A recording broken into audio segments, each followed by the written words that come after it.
Welcome to the second developer commentary for Into Sandy Cities. Last time we left off, humanity died, everyone's gone, and now you're just wandering Earth, trying to find a way for the last remaining survivors to escape. So of course your first stop is some random farm somewhere.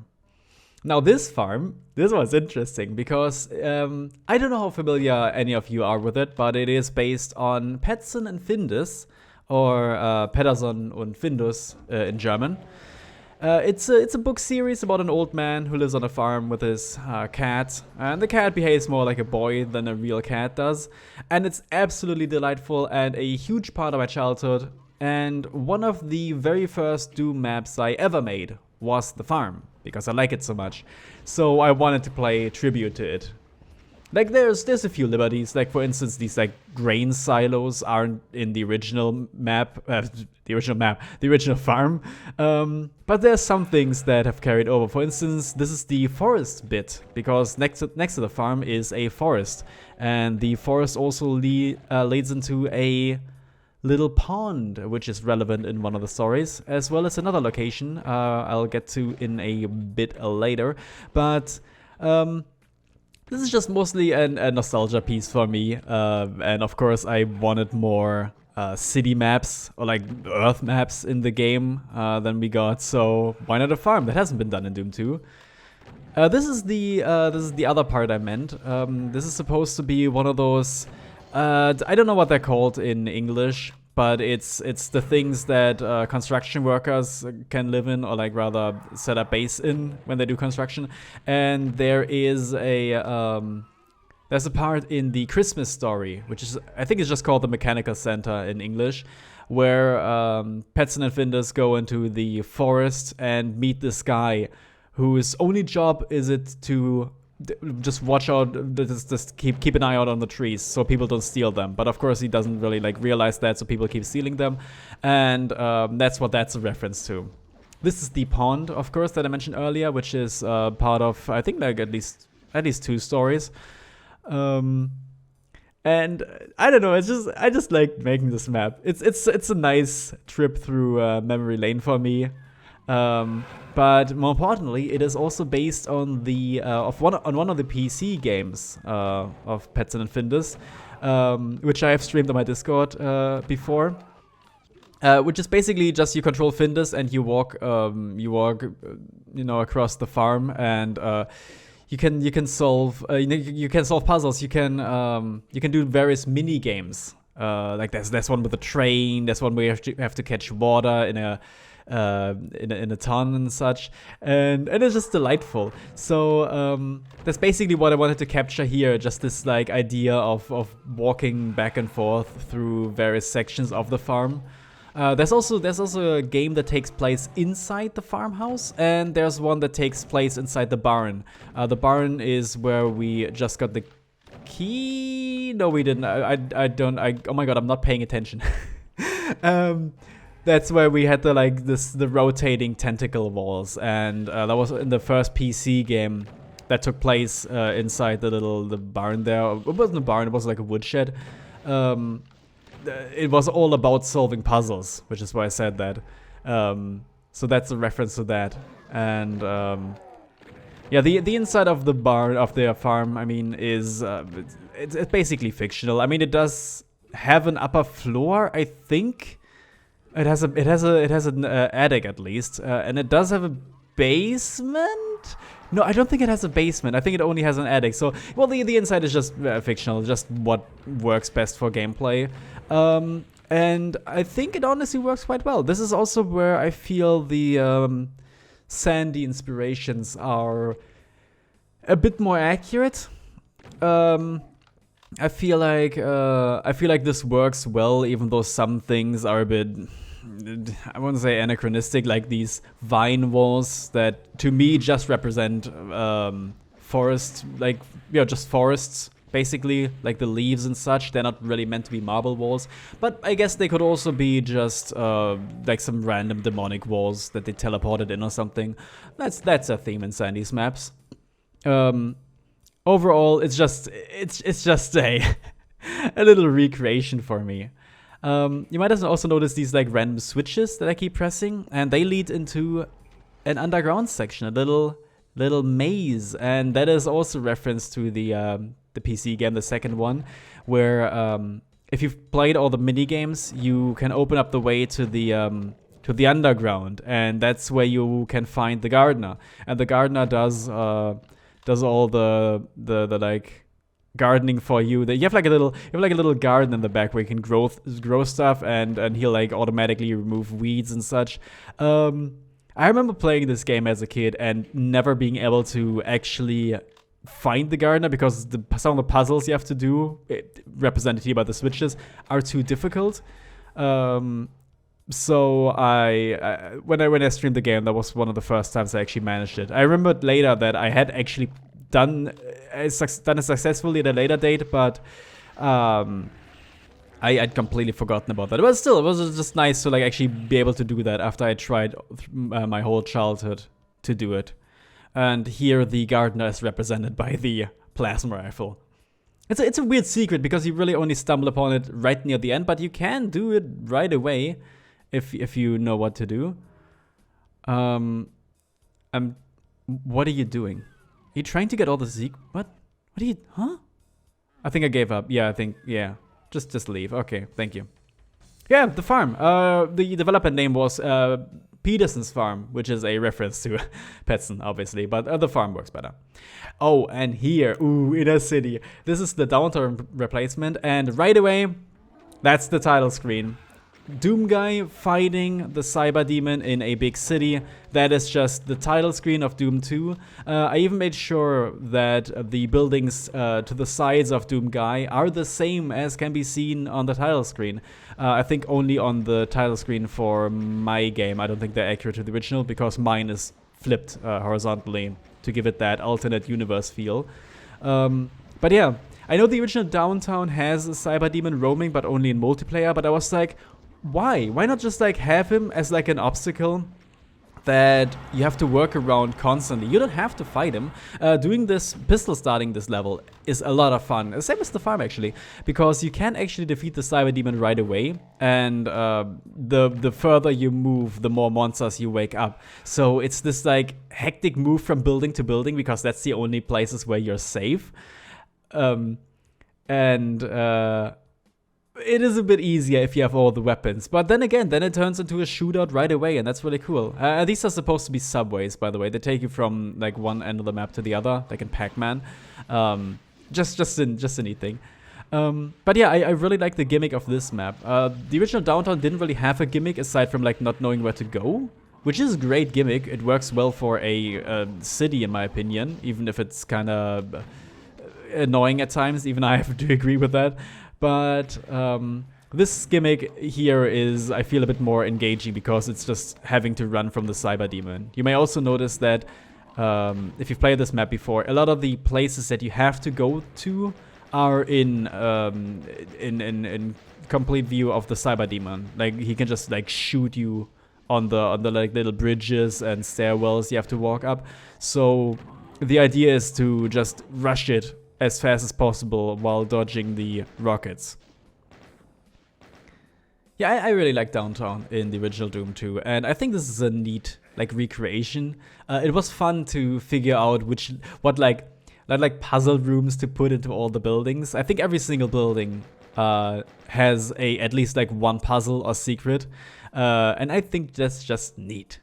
Here's one, for instance. This is basically the Pinky room, like you get the rocket launcher. Very mean if you pistol start this, as Shallow pointed out, because it will switch you to the rocket launcher, especially on Chocolate Doom. But yeah, if you have all the weapons, it's kind of a cakewalk. And then again, I think being a little mean is also accurate to Sandy. Yeah, I think one of the reasons Sandy liked working on the original map was because it's just fun to think of like little gimmicks to put into the buildings, and you have like I think like 12 buildings in the original map, and each of them is a little bit different. For instance, this one for me is like a bombed out church, which you can find everywhere in Germany, obviously.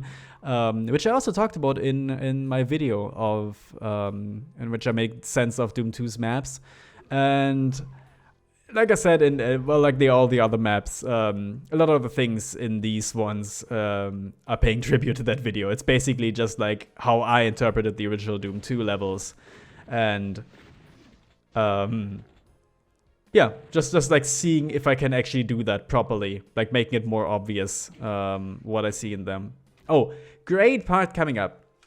If you're in any way familiar with my other games, especially some that I made developer commentaries for recently, you will recognize this place. It's a gray living room sort of area. There's a brown, sorry, not living room. There's a hall, main hall. There's a brown living room. It's like kind of like a reddish brown kitchen. Interesting. And then it's like a greenish beige. I think it's a bathroom. That's interesting. Where's the last door lead? Oh, it leads into like a red like bedroom. That's fascinating. You're just moving through this apartment. It's like really interesting, and like you're packing up all the things like you're moving somewhere. And where you just jumped out of, that seems like a really good place for some sort of piano. I just wonder what this building that you were moving through could represent. It's my moving board. And also, I love the set piece of jumping on the building being the last straw and making it collapse, revealing the archwall, which almost definitely helped in leveling that building in the first place. Yeah, there's a few Easter eggs to my other games. I just love to put them in there because it's just fun. Here's what I call the office building. It's very similar to a part in the original map, which also has imps, but here it's a lot more imps because again I struggled with the monster count. But well, there's not really much for me to say. It's just a neat gimmick. I just basically for all these houses and these buildings, I just came up with like neat gimmicks that could work. And here the gimmick is that as you go up the elevator, there's imps on the other side that can shoot you. They're perfectly angled so you can see them from above. And now you're like in the hell zone, which has been just replaced with like hell geometry, and there's demons and everything, and there's a plasma rifle, just another one if you need it. But this is where you get it proper. It's kind of like the Crusher in Doom 2, in the Doom 2 version of this map, but here it's a bit safer. And this brings you, this is a really cool gimmick. I did a lot more with this idea later in I think map 28. No, not 28, at 25 or something. But here the idea is that you're moving in a circle, and as you do, the door ahead of you opens up and the door behind you closes. So you have to like basically, yeah. See, I tried to go backhand. You have to create your own space for you to fight in, and if you do another loop, then the way to the outside opens up. It's a neat gimmick. You could get stuck in it really easily at the beginning, and that would have been accurate to the original, but at the same time, not really. So I had to fix it. Also, the most obvious trap you've ever seen in your life. I don't think there's a single person that actually got caught by that. I would have 100% gotten caught by that. I would have just like straight up eaten that megasphere and died. But I am not a very smart person. Oh yeah, you can see on the minimap that the buildings are labeled with 1, 2, and 3. The original map has the infamous arrow that points you in the right direction. And of course, as a reference towards it, I just had to do the same, but I couldn't just do the same arrow. Oh, here's something I wish you could always do in the original map: just jump into a window. But yeah, I couldn't just do the arrow again because that's too on the nose. So I just labeled the buildings in the order that you have to visit them in, because there's only like 3 buildings you have to go to. So they're just on the minimap, making it a bit easier for you to get around, which is even more hand-holdy than the original, which is kind of the point. Like now we have the yellow key finally, but also you've noticed this part. This is from the beta version of the map where there was a pier and a burning city in the background, and that is just such a striking visual. It looks so amazing, even in Doom's limited engine. I needed that. I really needed the burning skyline and the like blood-filled ocean. I think it's just water in the original blood. Blood is a big theme in Into Sandy Cities. All the water has been replaced with blood for the most part, and I also like the idea that you can go onto the water itself. You don't have to like stay on the pier, which I think is really neat. This is also a cool gimmick that I wish I could have done it like in a bigger map. This is where you see this in every game. You step on the elevator, and as you do, more enemies spawn in. And this one's just cool because you can just shoot the pinkies. And if you're fast enough, you can get the soul sphere. You can get it if you do a strafe jump, I think, from above. But if you miss it the first time, then yeah, you've just missed it, unfortunately. Which is, again, it's very accurate to Sandy.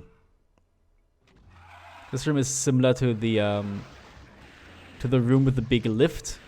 That's close to the end in Doom 2. In this case, you get teleported onto the lift and you have to jump from place to place. Also, the floor has collapsed for some reason, and these things, these windows, I guess they're like cubicles or like stories of the building. I don't know. Just use your imagination. It's a very, very awkward platforming here. I feel like the original Doom 2 Sandy wouldn't have done something like this.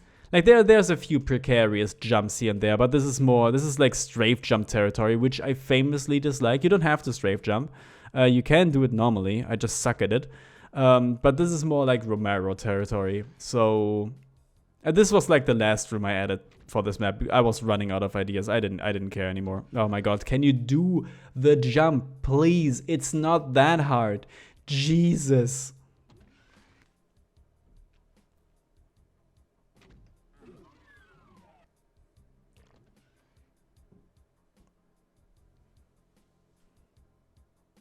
Yeah, where to go to?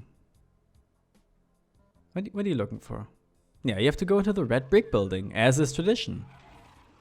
And of course, here you start out in a parking garage, or more like a docking center almost, like where like all the freight is delivered to, with the like little like walkways on the side there. Because this is actually another building. It can represent many things. It can be like an apartment building. It can be an office building. Here the gimmick is that there's stairs on either side with demons, implying that there's like more rooms there, and they like lead to rooms that just can't be rendered.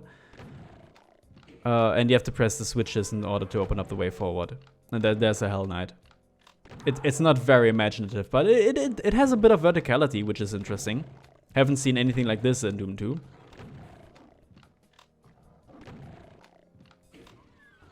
I think if I had remade this, I would have made some of the floors lead up and the others lead down, like in which was it? The Doom 1 map with the big volcano, the Mount Erebus. What was it called again? I forgot.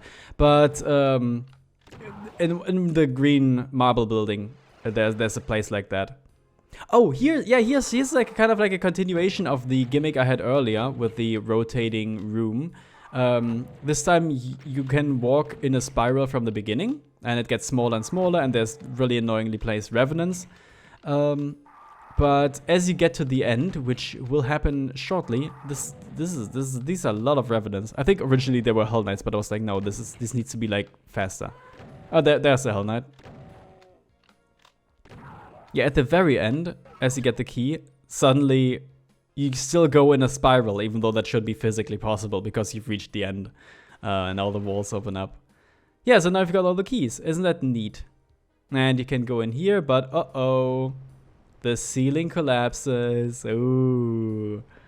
Yeah, the crushers are representing like collapsing buildings in this map. And here's another lift puzzle where you have to jump off on the correct floor. Otherwise, you get brought to a separate room with some enemies that you have to defeat.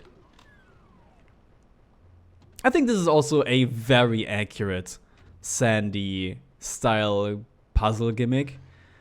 Not necessarily a that's a very pandemonium looking room. of the spinning walls and the meat and the water on the ceiling. That was very on the nose, but I like the gimmick that you can only see the barons sometimes. You can only really see them at certain bits. But yeah, I think this map is where I had mastered the sandy gimmicks pretty well already. Yeah, I think I'm looking for buildings I haven't explored. I think this is where I had gotten a good grip on how they're made and such, and this was just basically a testing ground, even though this was one of the later maps. But I feel like this one works really well. And that's Inner City. It's a good map. I think it's one of my favorites in the entire world. I always like playing the city levels, and this is no exception. And here's Heavy Rain. Oh, this one's really cool. This is a map I got inspired by. Inspired for? I had the idea for as I was going shopping one day. I went shopping, and as I walked to the store, there were a lot of clouds in the sky. The sky was gray and it was getting darker. And by the time I was done with shopping, it had started raining. And I was like, oh, wait a second. What if I make like a city map, but it takes place during a storm? And then I thought of like, oh wait, that's like a Left 4 Dead 2 map that is called Heavy Rain, which is where this name comes from. And it fills slowly up with water over the course of the game, and you have to walk through it backwards as it's flooded. And it's the best map in Left 4 Dead 2. It's really atmospheric. It's just a cool gimmick in general. And the howling wind and the rain even sounds a bit like the zombie screeching. So it is definitely a cool concept. And I was like, oh, what if I did that in Doom 2? And obviously I can't do the same, but I'm like hinting at the lightning here with the flashing lights outdoors. It's kind of like, ooh, there's a storm brewing. And you can tell that the map is already a bit flooded. This could be like Venice. I mean, the story of part 2 of this WOD is that Doom Guy is teleporting across the globe. As you can see, every level isn't a switch anymore. It's just teleporters, like in Doom 2. So he's just like teleporting wildly, and it can take him to all kinds of cities. So this could be Venice or something, or just a city that got flooded, unfortunately.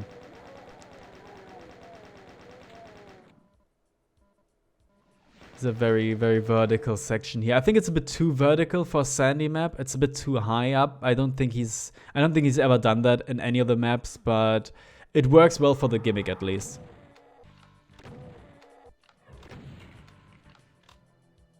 Yeah, now it's gotten even darker because the storm clouds have all moved in now, and the lightning has gotten even more pronounced. And this works across the entire map, by the way. I think all sectors are affected by this.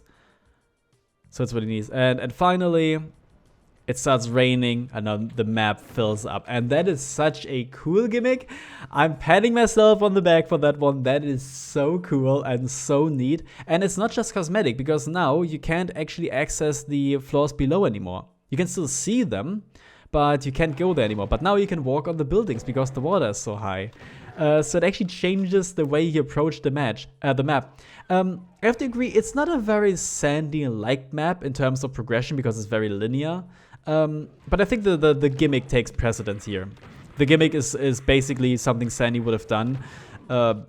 If you wanna, like, you could also just say, like, oh, it's another Tom Hall map that he finished up and gave it a cool gimmick, or maybe someone helped him on the team. I don't know. I think the gimmick is the most important part here, and really ties everything together. Yeah, now you can actually see the cacodemons in this one. It's so cool, and in the little tunnels below, I went to the secret areas. They're not really meant to be secrets. They're just meant to be ways for you to get out of the water if you get stuck down there somehow. Because this game is built around co-op, and all the maps have co-op points. You can even play it in like deathmatch. So if one player is stuck in the tunnels while the water is raised, it would kind of suck if they just had to like wait there while the other person has to figure out a way to disable the water and lower it again, which only comes at the very end, so that would kind of suck. So going through the teleporter actually takes you to the big pillar there. There's another archwell. There's a lot of archwells in this world. You can kind of tell that they were made independently of each other. So that they don't really have a progression in terms of enemies at times. but it still works, I think. And now you can go through here, and here the sandy arrows. Now you can lower the water. Yay, look at that, isn't that cool? And now I think we're just looking for secrets right now. Yeah, I missed a secret, but I think I'll just call it quits. Yeah, that's fine. It's a neat gimmick for a map. I really like that. I think I would like to expand on that. Oh, and here's the most infamous map of this mod. I don't think I have to like really. Do I even have to say it? What this map is? I think we all recognize it. The name spells it out. It's a few words away from the original, but still. This map is obviously a really big reference to Suburbs from Doom 2. No, I'm just kidding. It's My House. It's myhouse.wad. It is My House, but what if it was made in 1994? And this was an idea I had long before this project even came to be. I mean, I had another project before this where I remade E1M1 in the style of sorry, where I remade Doom 2016's E1M1 in the style of Doom 1's E1M1. Oh yeah, by the way, Soul Sphere. Okay, I want that Soul Sphere. I want that. No way. Oh my god, what? How is that possible? That's so neat. Oh, that's so cool. It like disappears, but it can reappear. What? Oh my god.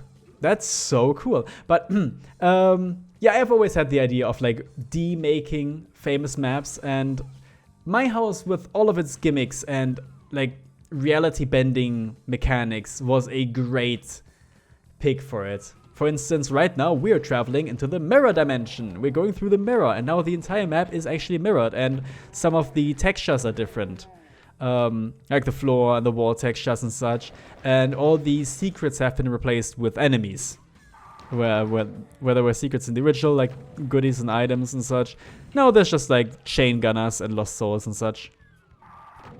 And revenants.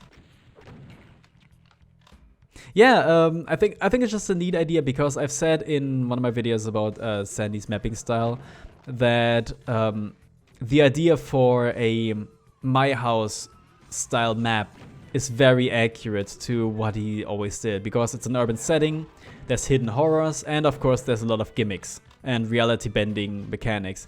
So it's a perfect fit, and I think if he had the idea for it back in the day, he would have done something like this. Maybe not to this scale, because this is mostly based on My House. It's not like, what if I made a My House type map that could have existed back then, but basically just, what if My House existed back then?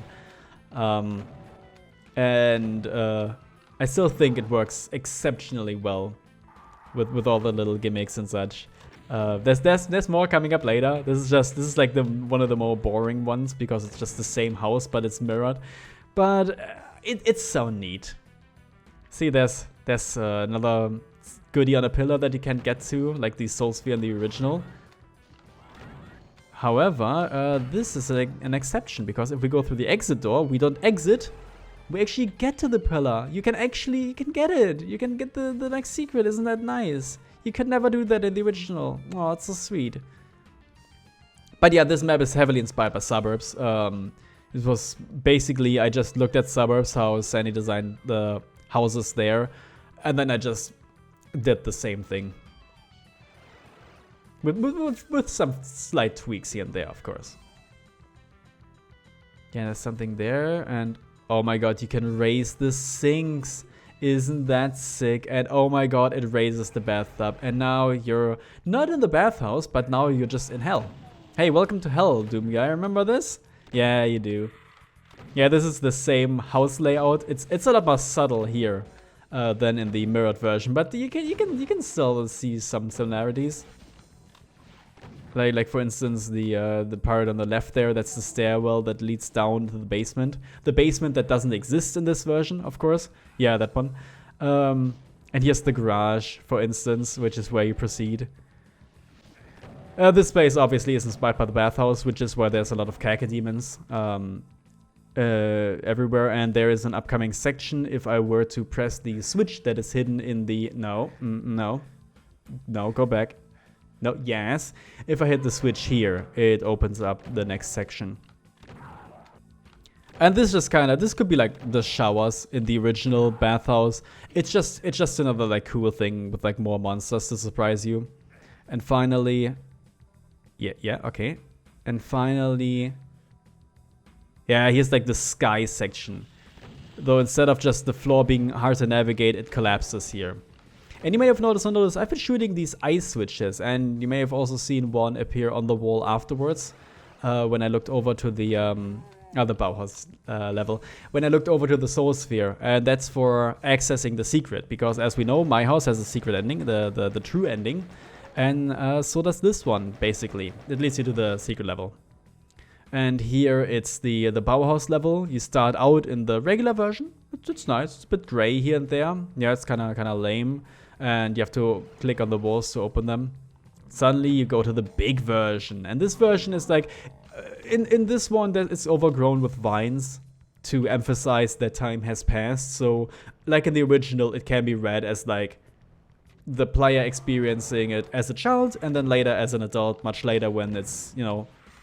when it has been changed. So I guess here it's the other way around, because the big version was the child version and the small version was the adult version, because as we know, the older we get, the smaller places seem, because we've just gotten used to scale.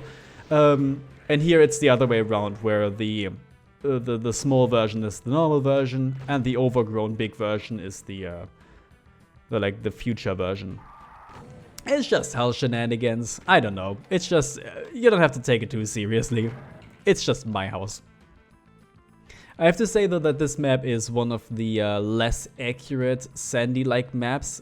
This was made before the whole project was even a thing, so it has a lot of like elements from the other mappers.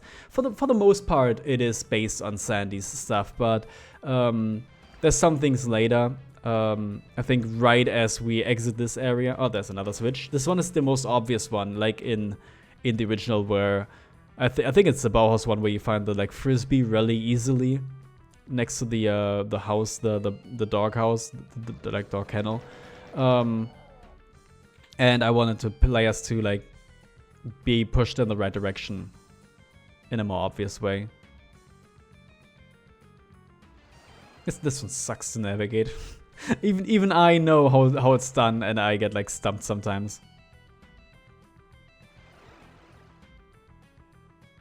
Oh my god, I actually forgot how to do this one. Yeah, no, right, yeah, you open up that part. There we go. Yeah, so it's impossible to miss the ice switch there, because you have to open up the door. Yeah, this part, for instance, this is obviously... well, this is the airport. But instead of an airport, it's a spaceport. And it's very much inspired by E1M1. So it has more of that John Romero style to it. I do like the little quote-unquote bathrooms here. This one is full of demons, like the blood fiends, and the floor is bloody. So it's the bloodied women's bathroom. Yeah, just a neat... Don't go in... Okay. Yeah, now we're in the... There was more things to see, but it's fine. Now we're in the airplane. In this case, it's a spaceship. Very, very weird looking spaceship. It won't be the last one. Don't you worry. We're gonna see one later. I do like it still. It is very, very clunky, very blocky looking, but it works. I like the console there, for instance, and you also have to jump out of it and you land in the bed in the original map. Isn't that neat? Oh yeah, remember the secret? Now you get the backpack. Yeah, there's an arrow that hints towards the bathtub. And now I have all the switches, so I can actually get outside and... Ooh, this has opened up, like in my house. And you, of course, come out at the forest clearing. With a... No, sorry, not forest clearing, at the, like... sorry, I got distracted by this map. You come out at the little like street road in the woods, and it takes you to the gas station, which this is. It's the house again, but on a smaller scale. And there's nothing going on here except for a few goodies. Okay. But what's this weird looking wall here? Oh my god. Oh, it's the secret ending. Oh no. And the implication is that Doom Guy is dead, basically. It's kind of like a reference to the graveyard ending too. Because in the original map, there's a spider demon, which you have to fight in the original as well. It's a reference to the graveyard ending and the fact that Veg is supposedly dead in the original. And oh my god, you can actually get the Soul Sphere now. Isn't that neat? You couldn't in the original, but I really wanted to. There's another map I once made, which was also based on my house in the style of the older levels. That one was even less like Sandy. But I also made sure that at the very end, yes, you can get the Soul Sphere. It has teased you in my house since the beginning, but yes, you can finally get it. And so you can hear. But yeah, it's a neat reference. It's basically you're going through the same motions as you did in my house. And I guess at the end it implies that Doom Guy is already dead. My interpretation of this level is that it's the demons taking Doom Guy's actual house where he grew up, hence why it's called Homecoming, but they're subverting it. They're like messing with his head, which is very apt. And oh, you can go in the basement, and of course, doing so burns the house down. Now you're in the burning house. Though it is not nearly as hard to navigate. And it doesn't have a roof, because that's already been burnt away. And it's not because Doom can't really do that. And so, like, because of a gimmick that is soon to appear. You still have the stupid annoying shadow beasts, though.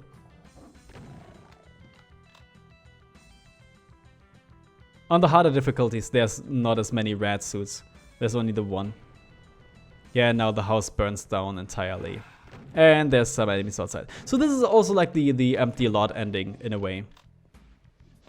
Like, where if you go through the burning house, at the very end you end up just in the burnt house, and as you exit it, the house is gone, implying that it was bulldozed. Which is the same here. Even the floor is ash now, implying that it's all been burnt down.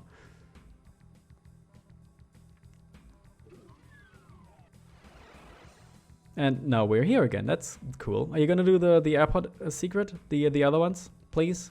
I wanna talk about them. Please, come on.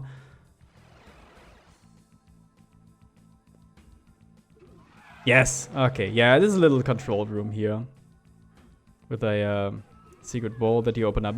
The classic secret hiding in the panel, the console. And there's like the little carousel for the bags. Except in this case, it's an armor. It's just neat. I like the idea of this map still, and it catches everyone off guard, everyone. And I just love that. And of course, like map 15, it has a needlessly convoluted secret that is a bit more obvious these days, because I had added a bit more hints, especially when you burn the house down, that it like locks you out. But I still like it. I still like it the way it is here.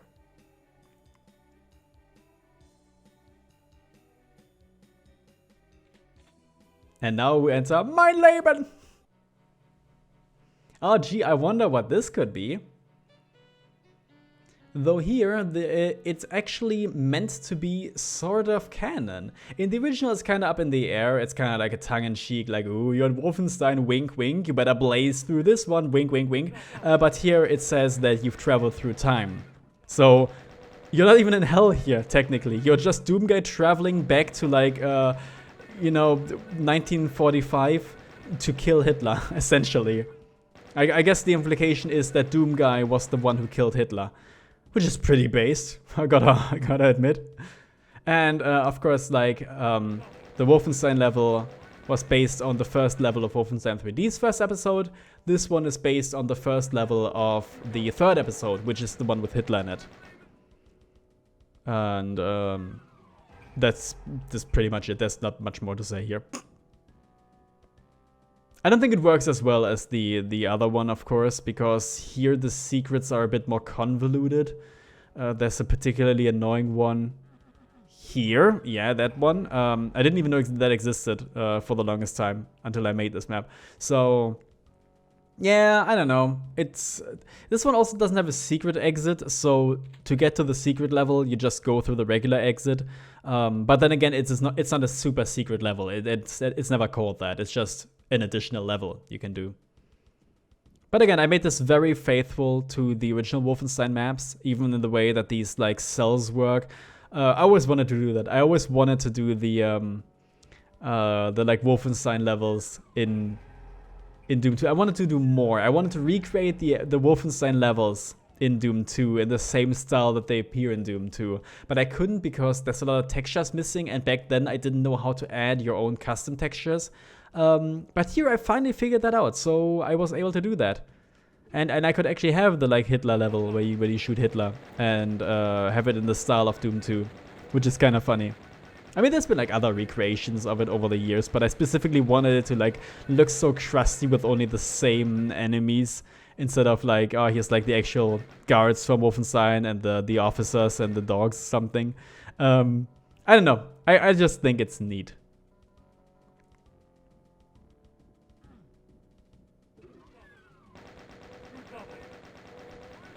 The invisibility sphere there really comes in handy at the final room. I've noticed. When you pistol start this one, and it's very difficult, like the original.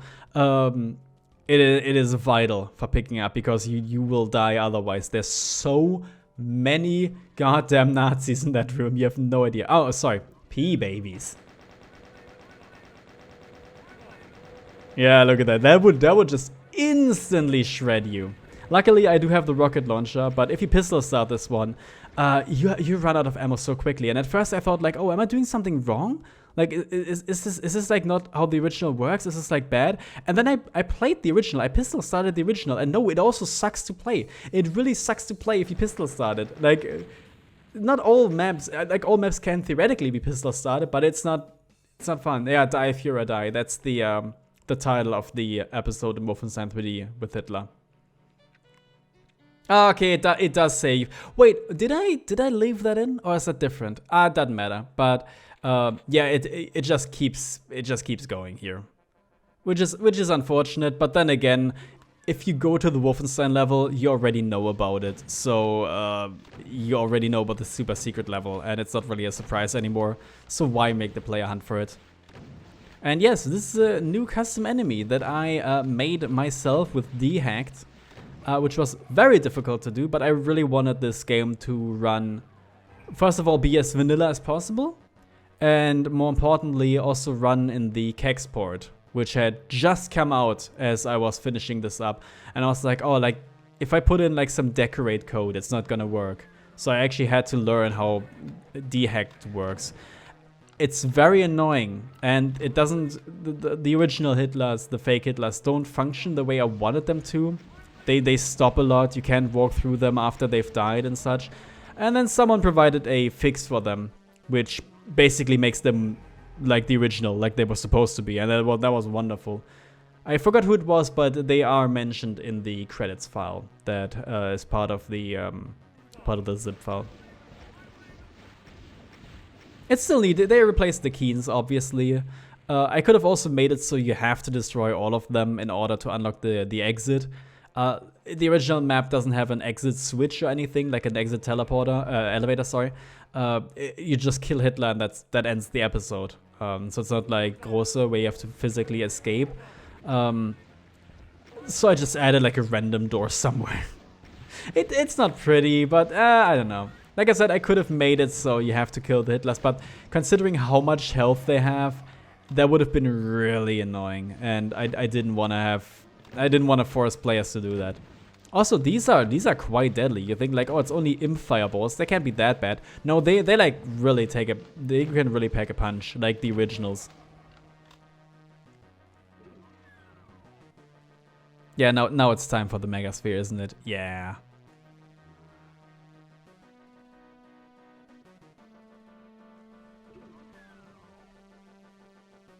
I'm just so glad that I was able to make this. This room especially. I really always wanted to do this, but these textures, they don't exist in Doom 2. So I had to like actually get the Jaguar graphics and then turn them into Doom graphics, which of course gets rid of all the cyan colors, and they're just like completely grayscale, which is fine. It adds to the charm of the Doom 2 levels.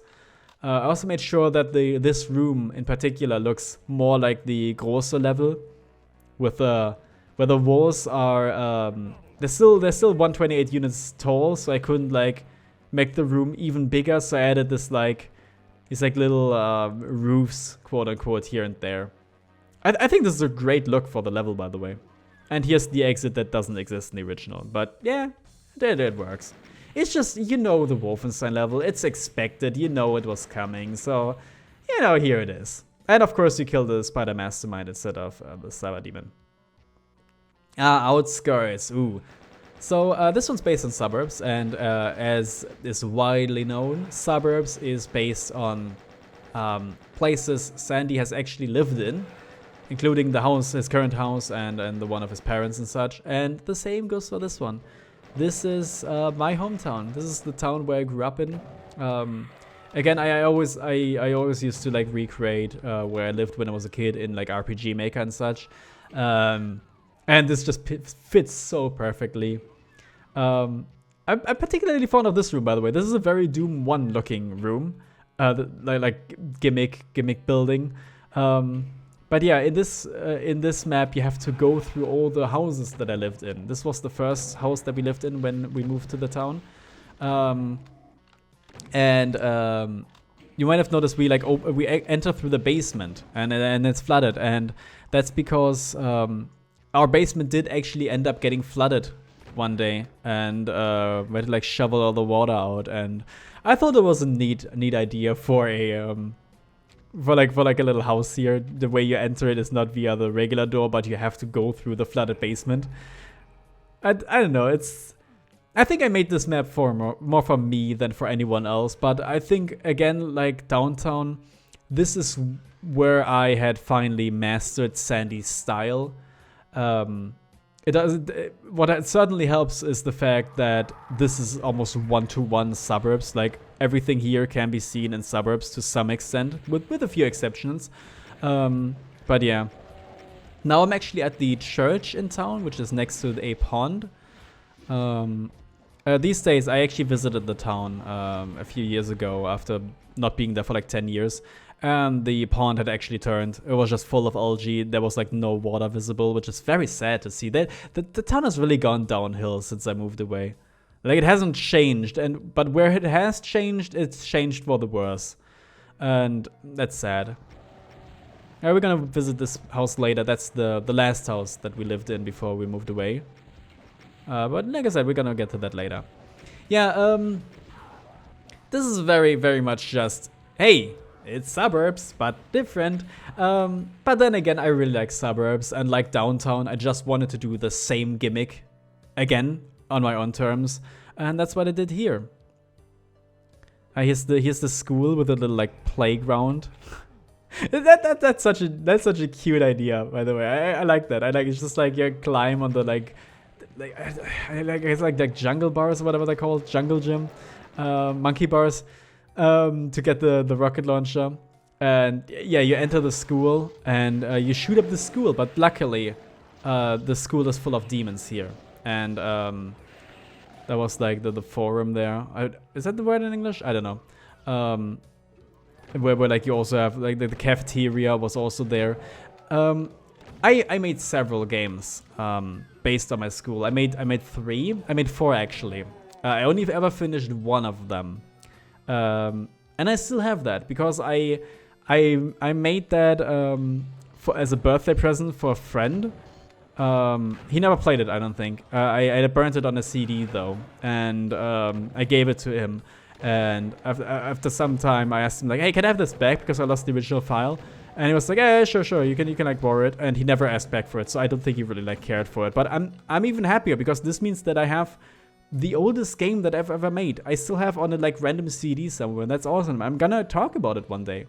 But first, we are in the second house that we moved in when we still lived there. This was always my favorite. This one didn't even have a second floor, so that it works perfectly for Doom. And I I wanted to make a horror ward based on the house because I always figured it was a bit haunted. There were a few oddities happening in that house. Not like creepy ones, but like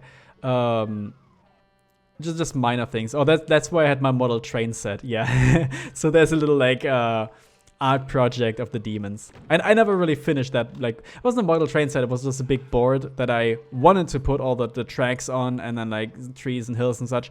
I never had the patience for it, so I just messed around with it a bit. But the demons had the same idea, just in a different way, and they had their own little art project. But yeah, I always figured that the house was haunted in some way, which is what the archviles represent. They're kind of like the ghosts walking through the building, resurrecting enemies outside, which is a cool concept. It's a cool concept. It's also a cool mechanic that the enemies you've already killed suddenly reappear. And you move through the forest here. There's a lot of forests. It was a very foresty region that I grew up in. So of course the ash walls surrounding the map are not just brown ash, but they're green ash because they're meant to represent like, I guess like burned trees or just trees in general. I don't know.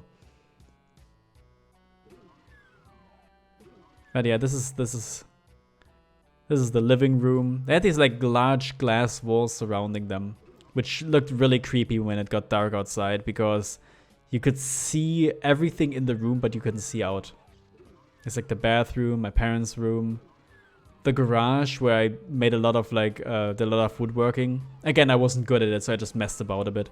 But yeah, I feel very nostalgic towards that house in particular. And now we move into the last one. The last apartment. We downscaled from house to apartment at the end. This one was fine. This was where we lived the longest time, but I didn't care for it. I don't know. It was fine. I guess because I didn't really spend my childhood there. I was already a teenager. But yeah, this balcony is like the living room. Here's the kitchen. With, of course, teleporting imps. Gotta have teleporting imps. In the school, the imps would have also teleported outside. I think a few did, but not nearly as much as in suburbs. I guess I'm already used to everything. Here's my dad's room. That's my dad. That is computer. And here's the bathroom. It's a very big house. It's not nearly as big in real life. It's my brother's former room. They're all former rooms. What am I saying? And here's my room, where you of course get the key card, or the skull key in this case. So if Homecoming was basically the demons making a mockery of Doom Guy's house, like his childhood house, then this map is kind of doing the same. The demons doing the same thing, but for my childhood homes. And here's the church with a really cool inverting cross gimmick. Ah, that was so satisfying to make, and I really like that. I even put the demon there so you don't immediately rush into the exit, but you actually can take it in a bit. Ah, it's just so cool. I like that. I really like that. That just looks neat. Yeah, it's just a neat map, and I do like it. It doesn't have the big scale battle that Suburbs does, but then again, you just had that in Homecoming at the end, and it's gonna appear a bit more later. So it's not like you're missing anything.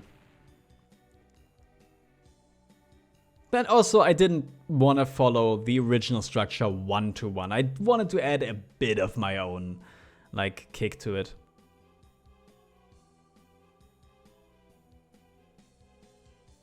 Any day now. Thank you. The mall. Oh, this was, I think, the second level I ever made for the board. It's obviously based on the courtyard, the outside especially. But the inside, I've always wanted to make a mall level. I always felt like a mall would fit perfectly for Doom, especially Doom 2, because it's just a random assortment of cool locations to visit, and you can visit them at your own leisure. You don't have to like follow a certain rigid path like you would in a mall. You just explore a bit, like, oh, maybe I'm gonna go shop for clothes, and then I'm gonna grab a bite to eat, and then maybe look at some like video games or whatever. And the same is the case here. Like, this is like the clothes shop where they sell helmets and nothing but helmets. Well, I guess they have like the super secret armor there but that's really expensive, so it's locked away. Yeah, look at that. I'm so glad I picked that up after I was over 100% armor. That was so smart of me. But yeah, I always wanted to make a mall level, and this was like the perfect opportunity. And I think I pulled it off really well. Like, this is exactly what I had in mind, even with the like second floor and like the quote elevators. This is the food court, by the way, where they started eating the humans and turning them into like burgers. Little fountain there. Like, yeah, this I think this works so well. This is it's a nice progression. It's very inspired by the factory. This was originally in the factory slot, which is why there's a lot of Mancubi and Arachnotrons wandering about. Because yeah, like it was meant to come a bit sooner, but I noticed eventually that it was a bit too big to be a factory level. Or rather, the farm was too small to come later, so I just swapped them. And I still think this works. This replaces tenements, doesn't it? Yeah, I don't like tenements in Doom 2. I think that map sucks, sorry. Sorry, Romero. I don't like your maps in Doom 2. They're good maps, I don't like them. This is also neat. Environmental storytelling. There's a lot of environmental storytelling in this map set. And here it's the, I guess, like, gun store that they've obviously burnt down because they want to, like, prevent people from, well, defending themselves. Although it's not the only gun store, or even necessarily one. But yeah, it's been burnt down. And that's where you get the BFG. But it's locked with the yellow key. Ooh, how are you gonna get that? That's not quite clear. It's not required necessarily. So, who knows? Who knows? Is the chainsaw room where they sell the single chainsaw. But obviously, because it's a Black Friday, everyone wants it, and now they're swarming you. No, that's not the intention, but it's just the chainsaw room. That's also really fun if you pistol start, because you have to defeat them with it, or like you're encouraged to defeat them with the chainsaw. Here, you don't really have to do that. Yeah, all the maps can be pistol started, like the original Doom 2 maps, and a lot of them are more fun that way. This one, for instance, is a lot more fun. The farm also works really well if you pistol start it. Some others are a bit more annoying, like the Wolfenstein levels I talked about earlier. Downtown works extremely well. I think they play a lot differently, and maybe I should have recorded it that way, but then again, this was meant to be just a casual playthrough, which is why I didn't get all the secrets, even though I know where they are. Yeah, this room was filled with barrels, and he killed himself, the idiot.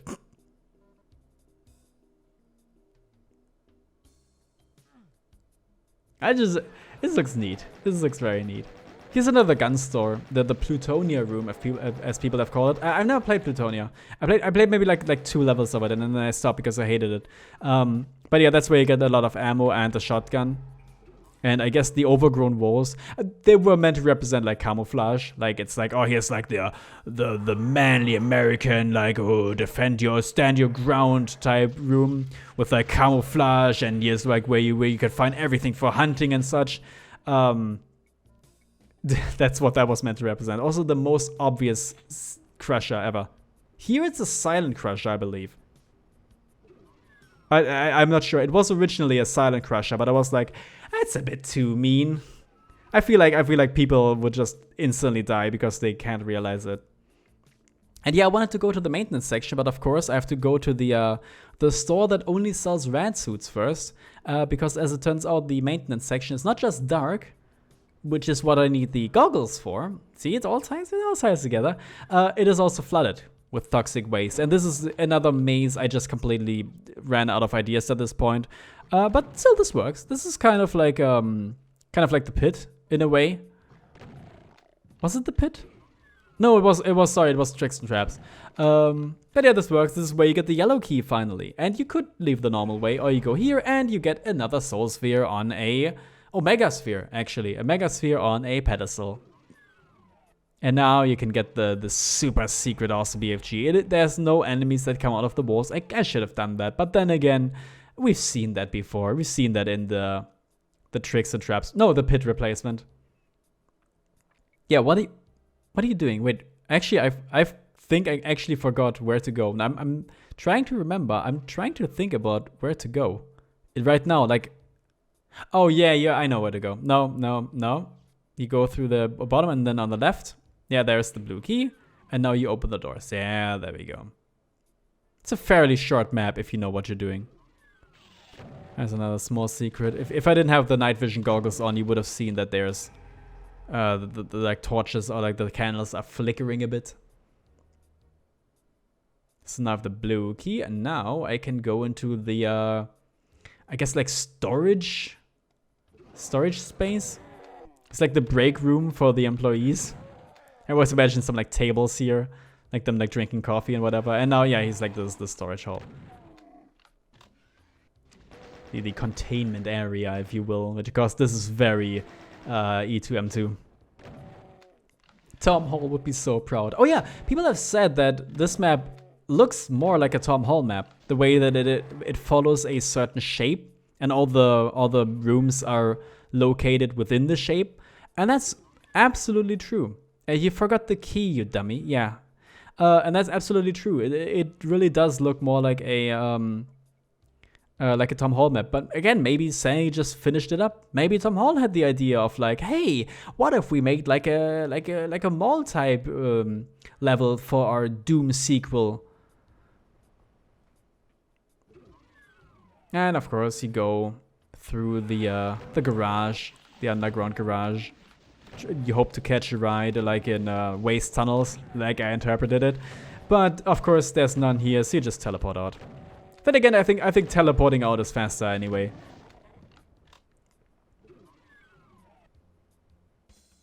Nice.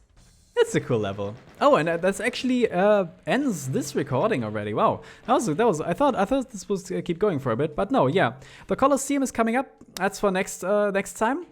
So now I'm gonna say goodbye. I hope you enjoyed it, and I hope you're looking forward to the next part, which is gonna feature a lot of the even more, I guess, experimental levels, especially the Colosseum. But we'll get to that when we get to that. So thanks for watching, and I'll see you then. Goodbye.